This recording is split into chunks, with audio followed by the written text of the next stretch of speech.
basically you don't need all this. It's simple.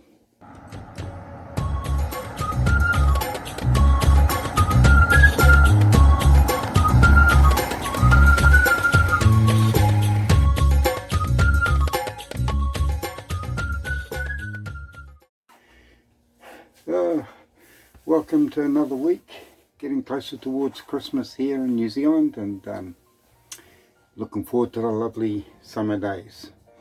And with the summer days comes choices we make for summer, like buying a caravan. So if you're one of those people that are considering buying a caravan, it's a lot of fun, trust me. Now, I wrote down heaps and heaps of points about buying a caravan. And now I realised that, you don't really need all this. It's simple. Basically, we'll go through it really quickly and easy for you. The first thing you need to consider when buying a caravan is the size of the caravan. Now, you already own a vehicle, so you may not want to change your vehicle for towing, or you might want to get a caravan that is going to be suitable enough for your vehicle. Another reason also is because of the number of berths you want in your caravan, how many people in your family, etc. are going to go away. Now, those are the two major decisions that you'll make.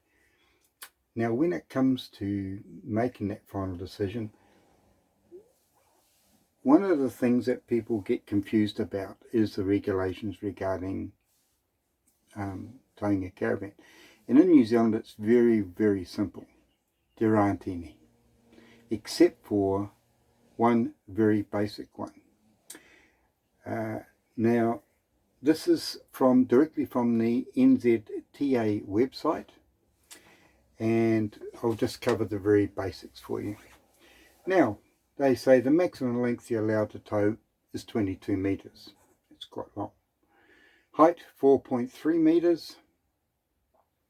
Width is 2.55 metres. So virtually every caravan in New Zealand is going to fall well within those dimensions. So you don't have to worry.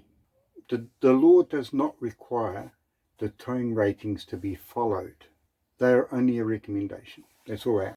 Now here's where the requirement is, and this is, as I said, the NZTA website, and they state the requirement must be able to stop safely within 7 metres at a speed of 30 kilometres an hour.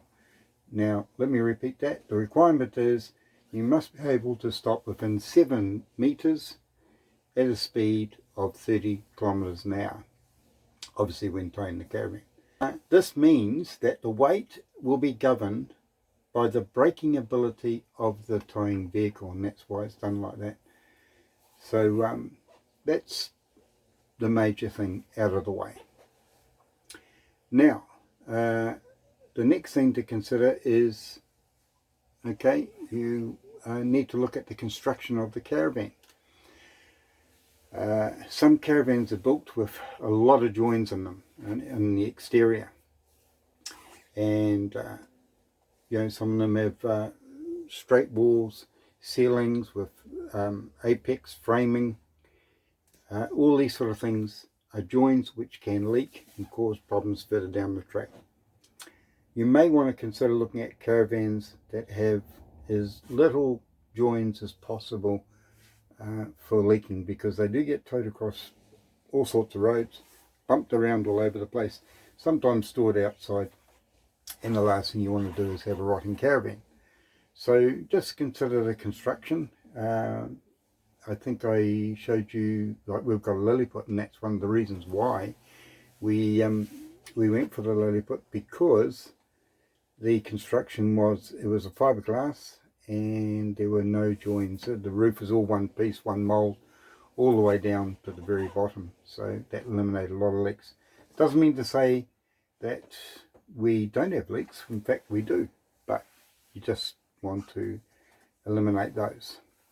Right, so that's the construction, and that's basically you know, there's a few other things I can suggest for you. Try speaking to current owners of the model of caravan that you like. You look at it and think, oh, that could do us. So speak to them. Also, consider the way you're going to use a caravan.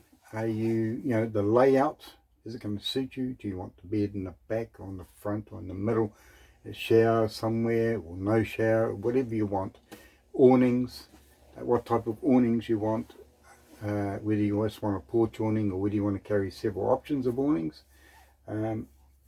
Just consider those as well. So that's for your general usage. Yeah, so speak with also the repairers of caravans, because they quite often will give you some pointers regarding problems that they've seen come up quite regularly, and maybe it may be related to a particular brand of caravan, or it may be related to what people do with their caravan. So speaking to repairers is also another good thing. People who've belonged to look up to clubs and ask them about how their members, what they think of their caravans. Also, when you go looking around and you've decided on looking at this particular caravan, try and get hold of a damp meter and run that around the caravan to see if there's any things below the windows or in the joins or on the floor. Especially look in the corners of the flooring areas, open up the storage compartments and have a jolly good look in there. Also get the chassis checked, make sure there's no cracks in the chassis, and just be aware of different colour or shading of paint or whatever, it could be hiding something. So I would recommend getting the chassis checked, and also the axle, and get the caravan lifted up, put a jack underneath and spin the wheel, listen for any bearing noises, and check while you're there, check out the tyres, because here's an interesting thing. Tyres can look alright, have plenty of tread, but the inside wall, the part that you don't see, could be quite bad. And we in fact even had a case ourselves with our caravan, where we loaded the caravan the same way each time, and sometimes it would sway and other times it was okay. We couldn't work out why, because we did the same thing. It turned out that when I went to a tyre specialist and wanted flappers put on the wheels, that the tyre specialist pointed out that the tyres had actually expired. And I thought, that's rather interesting, because I don't want to eat them, I just want to, you know, use them. So, moving along, is the extra good? Yeah, I'm just checking off this list of little points I've made, and it doesn't have to be difficult. It's really, really straightforward. You know, you go in there, you open up all the cupboards, make sure everything is fine inside all the cupboards.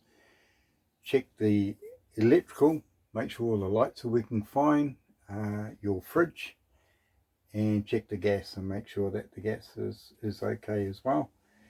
And because the stove, if you use a gas stove, we've actually in our caravan, not just in the camper here I've got gas, but in the caravan we've got electric stove. That's how we operate at the moment. We do have also a portable barbecue that we take with us as well. So also see if you can find out a little bit of history about the caravan, and also is the caravan insulated, because insulation is a really good thing to have in your caravan. Our caravan was insulated in the walls, etc., but we still had a bit of moisture, so I insulated the ceiling, even the hatch I even insulated that, but now it's very minimal, and it's really good. So also look at the power lead to your caravan, and it should have a test certificate done on it so that you know it's up to date. Especially there may be some campgrounds that may look at it, I don't know, but we get an inspection done on our cable.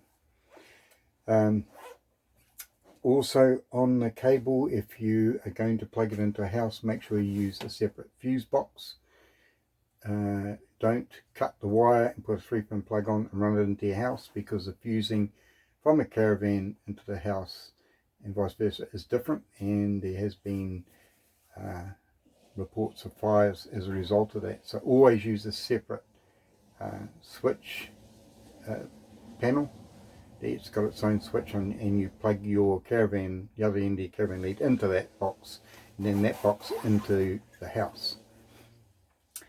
Okay, another thing to look at while you're looking at the caravan is checking to see if the electrical warrant fitness is up to date.